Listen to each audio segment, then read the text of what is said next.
Assalamualaikum warahmatullahi wabarakatuh. Halo sahabat TV10. Senang banget ketemu lagi sama Kongko bareng komunitas. Tentunya bersama Max Nata. Dan kali ini sudah kehadiran teman-teman atau komunitas dari Exalos Penyelamatan dan Edukasi Ular Indonesia. Ini sudah terlihat di depan sini ada contoh ular-ularnya. Di belakang ini ular apa, Bapak? Yang ini adalah viper tanah atau Callosalesma rhodostoma. Kemudian yang di depan ini adalah yang ular hijau ini? Viper pohon atau Trimercilus insularis. Namanya susah ya. Viper, sama-sama jenis viper. Iya, ini viper, tanah, ini pohon. Ini pohon ya. Iya. Tapi ini nggak bisa berubah warna ya? Tidak. Oh, karena bukan bunglon. Bukan bunglon. Ya sahabat TV10, kita bakalan ngobrol santai seperti biasanya. Kita bakal cerita-cerita seputar tentang bagaimana edukasi dan juga penyelamatan tentang ular yang ada di sekeliling ataupun sekitar kita. Tentunya bersama ini di samping saya ada Pak Janu. Apa kabar Pak Janu? Ya, alhamdulillah baik Pak. Baik Pak Janu, kemudian di sampingnya ada Bapak Ruli. Ya, alhamdulillah baik juga. Baik juga ya.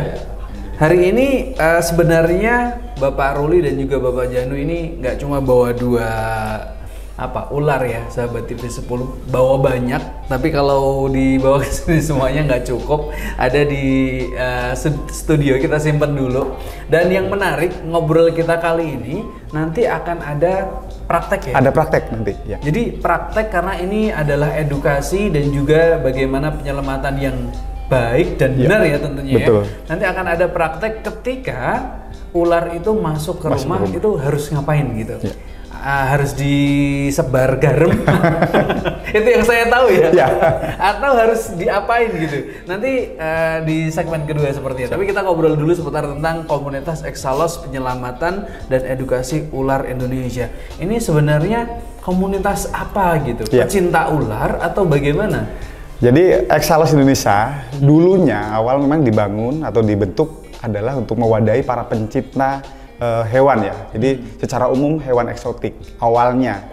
Tetapi di 2018 kami rubah. Jadi pada saat itu tidak sesuai dengan visi misi ya, di mana visi misi kami kan menyelamatkan satwa liar.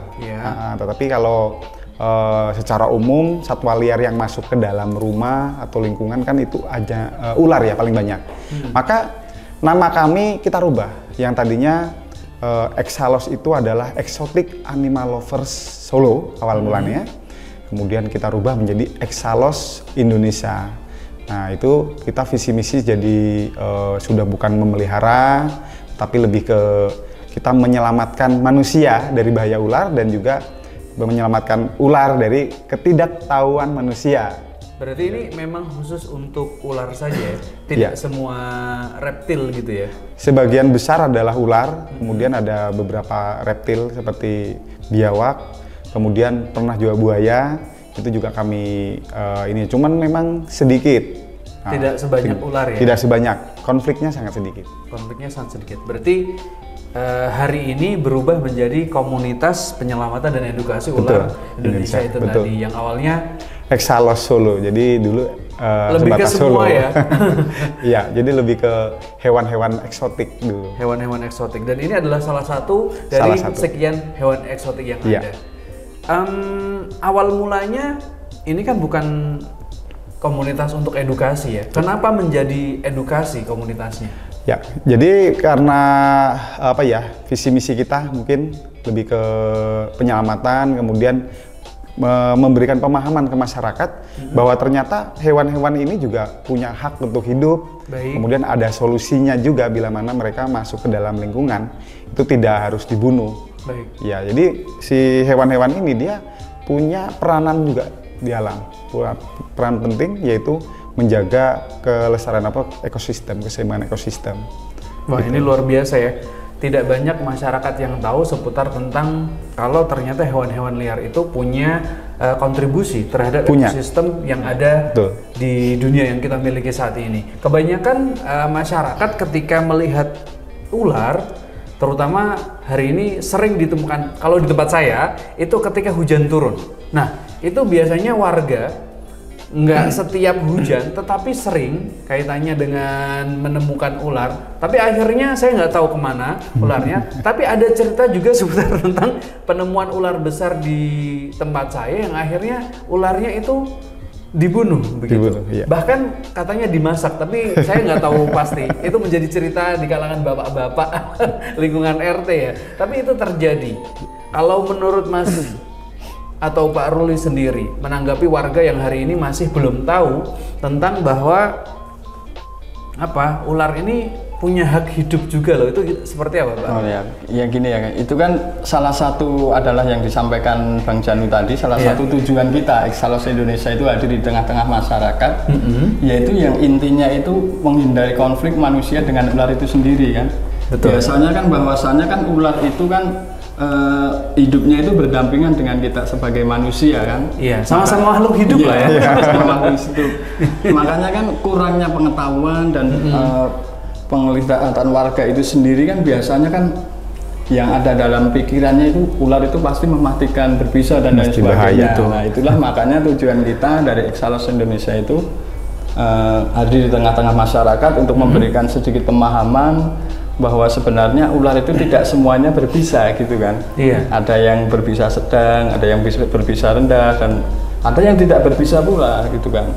Makanya kan ya mungkin yang disampaikan Mas Koko tadi kan gini, disiram garam dan lain sebagainya. Iya, itu sebatas yang saya tahu gitu ya.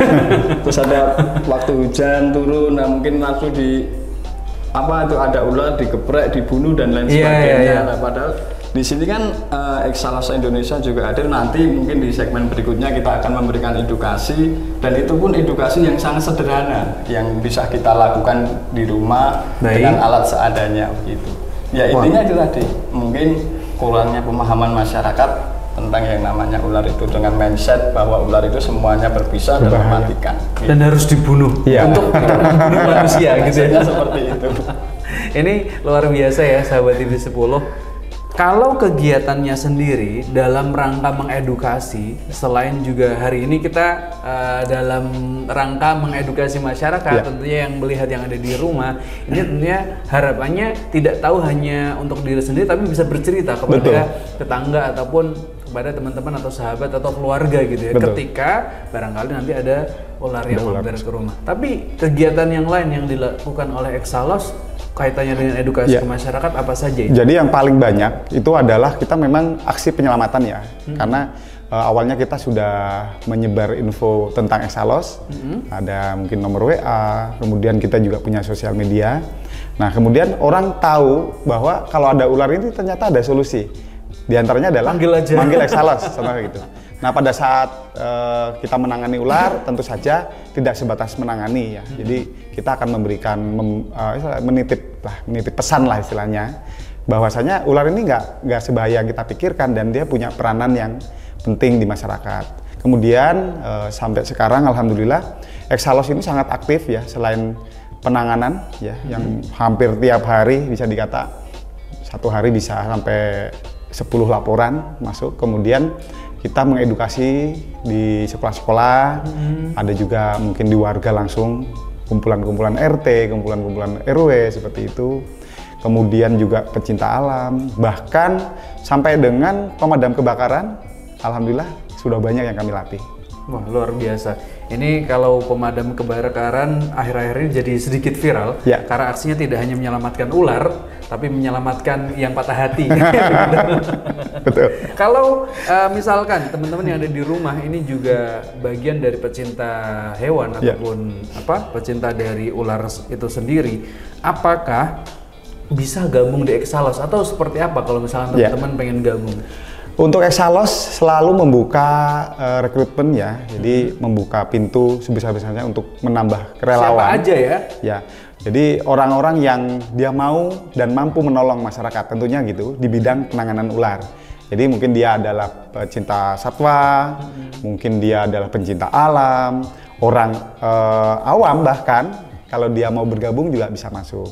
Di Exalos sekarang alhamdulillah kita sudah ada ribuan relawan ya di Indonesia, di mana Exalos ini sekarang ada 28 cabang. di Luar Indonesia. biasa. Ini awal mulanya apakah dari Solo? Dari Solo. Wah. Kebetulan saya foundernya. Keren ya. Dari Solo. Ini beneran dari Solo, kemudian ada di seluruh Indonesia. Indonesia. Iya. 28 kota. 28 kota. Wah, luar biasa. Ini ada apa ya? Ada kegiatan khusus untuk menggabungkan teman-teman yang ada di 28 kota atau seperti Ada, apa? ada. Awalnya kita membentuk di wilayah-wilayah itu dengan open recruitment ya. Jadi membuka pelatihan-pelatihan di wilayah-wilayah. Baik. Kemudian mereka kita bimbing. Sekarang ada grup WA ya. Jadi grup WA itu kan sebuah lingkungan yang baik ya. Kita berikan doktrin, berikan dorongan untuk mereka mau menolong. Kemudian kita tiap tahun ada jambore nasional. Ini jambore agak unik ya. Ada ya jambore nasionalnya. Ada. Tapi ini sudah terlaksana. Sudah atau belum? dilaksanakan di Sragen 20 Februari kalau nggak salah kemarin ya. 20 Februari. Iya kalau nggak salah. Wah, Kita ini tiap kalau- kota, tiap tahun bergantian. Artinya kalau ngomongin keanggotaan sudah luar biasa banyak Sudah. untuk 28 cabang kota yang ada di Ya. seluruh kota yang ada di Indonesia. Kalau Mas Ruli pengalamannya sudah sejak kapan gabung di komunitas ini? Saya itu sudah sekitar baru 2 tahun sebenarnya. Nah, awal mulanya itu saya takut Mas beneran sama teman-teman tadi kan. Yang namanya ular itu saya benar-benar takut kan. Tadinya takut. Tadinya Tapi takut. kalau malah gabung di Exalos ini ceritanya gimana? Itu kan pertama kan ya itu tadi yang saya sampaikan tadi ya, masa yang saya ingat pelajaran waktu sekolah dulu kan, di situ kan ada ekosistem dan ada rantai makanan kan. Kalau sampai ular kita takut, kita bunuh kan, mati otomatis kan rantai makanan kan di situ Terputus. gitu Betul. kan. Terus habis itu saya lihat di media sosial, alhamdulillahnya di situ kan ada Exalos Indonesia. Itu bukan sekedar kita istilahnya posting semua kegiatan kita Exalos dan lain sebagainya, entah itu ya mohon maaf yang mungkin kebanyakan sekarang kan pansos dan lain sebagainya kan. Nah di situ saya melihat ada di grup di medsos itu kok ada kayak edukasi cara menangani ular seperti ini, cara kita awalnya Takut. kita takut, kenapa Jadi bisa berani. nggak takut, Iya, terus iya. yang awal mulanya jijik tidak menjadi jijik gitu kan. Nah dari situ penasaran.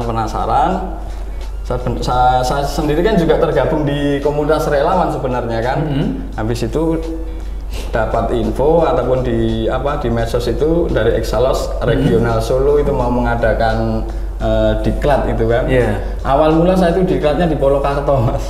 Iya di Polokarto, itu ikut di Polokarto hampir 200-an ya Bang ya itu yang Yang 200 peserta itu. Nah itu dari situ saya sedikit belajar Sampai dengan hari ini. ya sampai dengan hari ini walaupun Aktif. kita pokoknya intinya saya sendiri itu kita masih belajar, nggak ada di Exalos itu yang paling hebat. unggul, paling pintar itu enggak. Jadi sahabat TV 10 bukan berarti yang boleh gabung Exalos ini yang jago menjinakkan Tidak, ular ya. tidak harus. Pokoknya Tidak yang mau belajar. Yang gitu mau ya. belajar. Setiap hari belajar. di Setiap tempat hari kami. belajar. Sepertinya tambah seru obrolan kita siang hari ini dan nanti akan kembali lagi. Jangan kemana-mana, tetap di Kongko bareng komunitas.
Nah, sahabat TV10, barusan sudah kita lihat bagaimana edukasi penyelamatan ketika ular masuk ke rumah. Ternyata nggak sesulit yang dibayangkan. Betul. Ya. Jadi nggak seribet yang dibayangkan. Tidak harus pakai alat tertentu yang dimiliki sama damkar atau exhaust gitu ya. Tapi dengan alat-alat rumah pun itu bisa digunakan untuk merescue ular yang masuk ke dalam rumah ya. Dan bisa dilaksanakan oleh secara mandiri oleh pemilik rumah. Tidak harus panggil exhaust dulu, keburu. Nanti entah kemana ini ularnya ya kalau nunggu exhaust datang dulu. Tapi kalau biasanya warga yang menghubungi exhaust itu seberapa cepat kemudian exhaust merespon kemudian datang ke tempatnya gitu. Bahkan kita sangat-sangat cepat ya.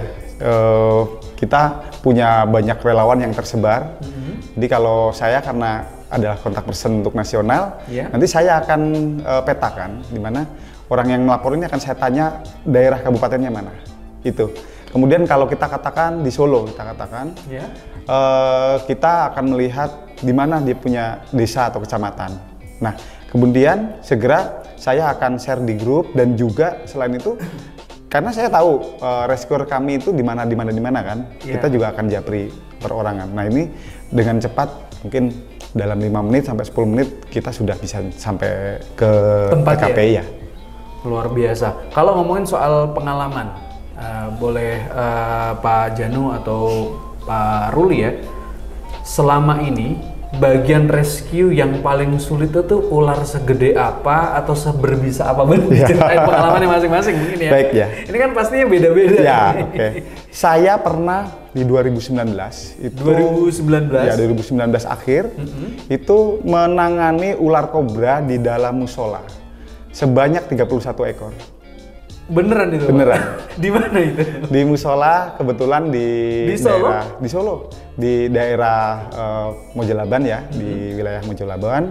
Di situ ada musola itu kebetulan pas asar, marbot di azan, kemudian mau menggelar karpet. Nah di situ muncul beberapa ekor ular, kemudian di dalam karpet. Iya, kemudian berlarian. Nah setelah berlarian, telepon saya tidak sampai lama, 5 menit saya nyampe, kemudian saya tangkap dan saya telusuri, ternyata totalnya 31. Itu berarti ada semacam apa ya? Ada rumahnya kayak ada gorong-gorongnya atau bagaimana itu biasanya? Ada habitatnya ya? Tidak ya. Jadi ular ini sebenarnya tidak bersarang ya, cuman kebetulan dia baru menetas. Jadi baru menetas, kemudian mobilisasinya belum jauh karena di dalam ruangan. Ya, jadi banyak 31. Berarti ada induknya satu atau berapa? Induknya kebetulan sudah tidak ada ya karena ular itu dia pada saat bertelur dia kebanyakan sudah meninggalkan telur. Ditetaskan sendiri. Iya. Ini luar biasa ya. 31. Berarti itu setiap ekor karena baru aja netas masih kecil-kecil sekali. Kecil tapi sudah berbisa. Ya. Sendirian atau sama siapa waktu itu? Sendiri. Ya. Sendirian dibantu sama marbot masjid. Tidak, warga menonton. Takut ya? Jadi tontonan. Itu ya. 31 ular kobra. Kalau Pak Ruli, gimana pengalamannya? Yang paling menegangkan ini atau paling luar biasa? Kalau saya sih menegangkan sih enggak. Iya. Lucu, unik dan juga dapat bonus sih sebenarnya. Bonusnya itu bukan bonus berupa uang dan lain sebagainya kan. Itu saya saat mau dimintai rescue di salah satu pondok pesantren sih di wilayah Sukoharjo. Di situ sebenarnya ada sekitar 5 sampai 7 ekor itu ular jenis kobra yang dulu di pondok pesantren. Kobra ya sama ya? Itu masih istilahnya masih kecil. Yang sebenarnya kan dari penghuni pondok pesantren itu bilangnya itu kalau kecil itu nggak berbisa. Alhamdulillahnya di situ ada yang cuma pegang itu cuma pakai tangan tok gini, pegang dimasukin ke dalam ember kan di situ. Nah di situ saat saya tiba di lokasi, ternyata ular itu udah nggak ada semua. Tapi kemana? Itu ditutup sama embernya itu ditutup. Nah itu anak dari ustadz di situ ke situ, anak masih kecil, pintu dibuka, udah menyebar ke semuanya. Nah itu tadi di situ harus nyari berarti ya Pak Ruli ya? Alhamdulillah nggak nyari, itu masih ada di dalam ruangan, jadi kayak mengutin cacing gitu kan, dimasukkan gitu. Nah habis itu yang saya tadi bilang dapat bonus, di situ malah yang seharusnya kita itu setengah jam itu kita sudah sampai di rumah, kembali ke rumah, di situ malah diadakan edukasi dadakan. Itu kan bonus bagi kita kan. Ya, yang kita maksud bonus itu bukan uang dan lain sebagainya. Bonus edukasi kepada para santri yang ada di pondok pesantren. Nah itu kan di situ ya kita edukasi dan ada di situ ada tanya jawab dan lain sebagainya. Alhamdulillahnya kan yang seperti ular hijau ekor merah ini kan juga sering dijumpai di pondok pesantren itu ya. Yaitu yang kita edukasi yaitu tadi yang paling sering dilakukan itu kan mungkin kan bagi rekan-rekan ataupun pemirsa yang ada di rumah kan kalau melihat ular hijau ekor merah kalau mati di jalan jangan langsung diambil gitu kan. Biasanya kan dikiranya udah mati itu nggak bisa nyuntikin bisa gitu. Nah itu di salah satu pondok pesantren itu terjadi seperti itu. Mati sudah? Udah mati, dipotong, dibuang di tempat sampah. Untungnya saya waktu pulang itu melihat, saya kira itu cuma apa ular hijau yang bukan ekor merah kan, ada yang ekor abu-abu dan yang nggak ada merahnya gitu kan. Saya tarik, saya angkat, loh ini ular hijau ekor merah. Ya udah kita kayak gini, segmen kedua kita edukasi lagi masalah ular hijau ekor merah ini kan.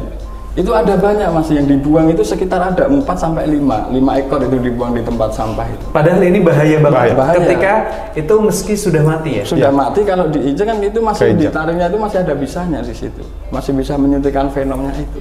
Jadi dia masih bisa gigit istilahnya. Keinjak. Kalau keinjak. Kebanyakan seperti itu. Kebanyakan kan seperti itu. Makanya kan ya itu tadi alhamdulillahnya kita dapat bonus 2 lah di situ. Bonus edukasi 2 kali ya. Itu yang istilahnya ya hebat lah aku. Merasa keren nih Mas ya. Merasa keren ya anak-anak. Masalah biasanya kan anak-anak di situ katanya Ustadz itu bilang, Pak itu biasanya cuma dibuat mainan kadang dilempar di atas, dikirain bercandaan gitu loh. Dikiranya kalau kecil itu nggak berbisa. Bisanya nggak begitu banyak gitu kan. Padahal kalau kecil kan justru dia itu tidak bisa mengontrol untuk mengeluarkan bisanya itu ya. Yang ada di tubuh semua disuntikan bisanya di situ. Kalau ngomongin soal bisa ataupun jenis-jenis ular, sebenarnya ular itu yang memiliki bisa itu semua ular atau beberapa aja? Karena tadi sempat ke-spill ada ular dengan bisa yang menengah, ada yang bahaya banget, ada yang sama sekali nggak ada bisa. Itu boleh dijelaskan? Jadi gini, ular itu kita bagi menjadi beberapa klasifikasi ya, dimana kita lihat dari tingkat fenomnya. Kita katakan berbahaya dan tidak berbahaya. Untuk yang berbahaya ini adalah yang berbisa tinggi dan yang tidak berbisa berukuran besar. Jadi dia tidak berbisa tapi berukuran besar. Contoh 2 meter, 3 meter kalau menggigit mungkin akan menyebabkan sobekan yang banyak kan, yang besar kan. Kemudian yang berbahaya, yang tidak berbahaya itu adalah yang berbisa rendah, berbisa menengah dan tidak berbisa berukuran sedang ke bawah. Jadi berukuran kecil lah kita katakan ya. Ya kalau segini ini ukurannya kecil. Ini tapi berbisa tinggi. Oh ini berbisa Jadi tinggi. Jadi masuk kita kategorikan bahaya. Nah di Indonesia ini sebenarnya ada kurang lebih 350-an spesies di mana ular. Ya, jadi di mana hanya 20% saja sebenarnya yang berbahaya. Nah, jadi yang 80% dia berbisa rendah, berbisa menengah dan tidak berbisa berukuran kecil, itu dia tidak bahaya. Baik. Jadi kategori-kategori itu tadi ya yang menyebabkan apakah ini berbisa dan berbahaya dan lain sebagainya. Kalau kita kembali ke obrolan tentang rescue ketika di rumah, itu sebenarnya ketika kita sudah bisa mendapatkan ular, apa sih yang perlu kita perbuat gitu? Jadi kalau misalnya kita sudah bisa merescue ular, nah kemudian ular ini mau kita apakan nih? Ini dibunuh, dibuang lagi ke istilahnya kalau misalkan di kampung ke kebun atau ke sawah, atau kita harus apakan atau kita pelihara aja? Ya jadi gini, secara mandiri mungkin bisa melakukan penanganan ya. Mungkin kalau kita sudah dapat edukasi, kemudian segera laporkan aja ke Exalos. Nanti kita akan membantu untuk pelepas liaran. Demikian juga untuk Exalos, kami pada saat relawan kami merescue, kita jadikan satu di shelter. Kemudian setelah banyak, kita akan lepas liarkan ke tempat yang sangat jauh. Baik. Ini hal yang penting juga untuk masyarakat. Kalau misalkan, amit-amit tapi ya, kalau misalkan sampai terjadi gigitan dan itu termasuk yang bahaya, apa yang harus dilakukan ini? Tetap tenang, ya. Jadi tetap tenang, kemudian lakukan pertolongan. Relax gitu? Ya, tetap tenang saja. Jadi relax ya. Ini agak susah ya kalau gitu. Tapi harus tenang itu agak susah. Itulah, kita harus edukasi ya. Iya. Harus menerima edukasi. Tetap tenang, kemudian tempat yang tergigit dan sekitarnya lakukan imobilisasi. Ya. Bagaimana itu? Ya, jadi mobilisasi itu kita anggapkan tangan kita tergigit. Nah, ini bagian yang tergigit dan sekitarnya kita buat dia tidak bergerak. Gitu. Artinya dibikin lurus gini saja? Ya, dibikin lurus begini, tapi bisa disimpan gini lah. Iya. Yang penting adalah dia tidak terjadi kontraksi. Ya, baik. gitu. Itu saja? Gitu saja. Kemudian bawa ke rumah sakit untuk penanganan selanjutnya dan sebagainya. Lebih ke observasi ya, karena penanganan lanjutnya itu tidak diperlukan pada saat venom ini atau racun ini dia tidak menyebar. Nah, tadi kegiatan membuat imobilisasi ini adalah membuat venom ini tidak menyebar.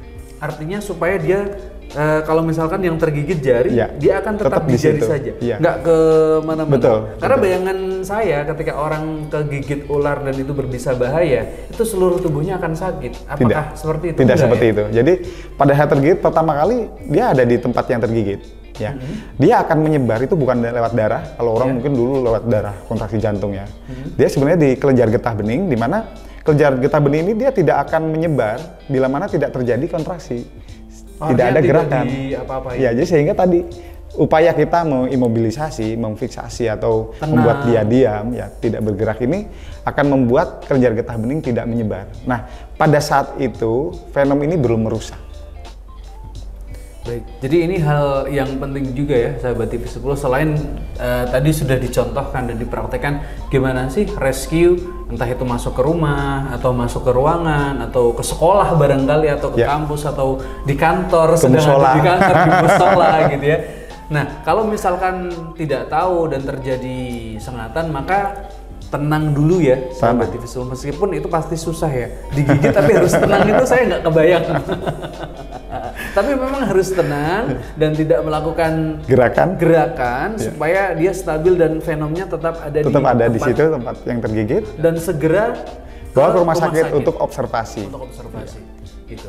Sepertinya hari ini luar biasa, banyak sekali insight yang kita dapatkan. Semoga ini menjadi pelajaran untuk teman-teman masyarakat yang ada di rumah. Dan jangan lupa kalau ada apa-apa dan tidak berani, barangkali besar atau seperti apa, boleh kontak ke Exalos, Exalos ya. Di Instagram ada? Instagram ada di Exalos Indonesia, nomor saya ada di situ. Wah, luar biasa. Ini langsung sama empunya. By the way, terima kasih hari ini sudah mampir ke TV10 dan memberikan edukasi kepada masyarakat. Semoga sekali lagi ini bermanfaat untuk semuanya. Amin. Terima kasih. Dan demikian ya sahabat TV10, ngobrol-ngobrol santai kita dengan pawang-pawang ular. Kita akan kembali lagi dengan episode-episode yang juga akan menarik. Terima kasih untuk hari ini dan sampai jumpa. Wassalamualaikum warahmatullahi wabarakatuh.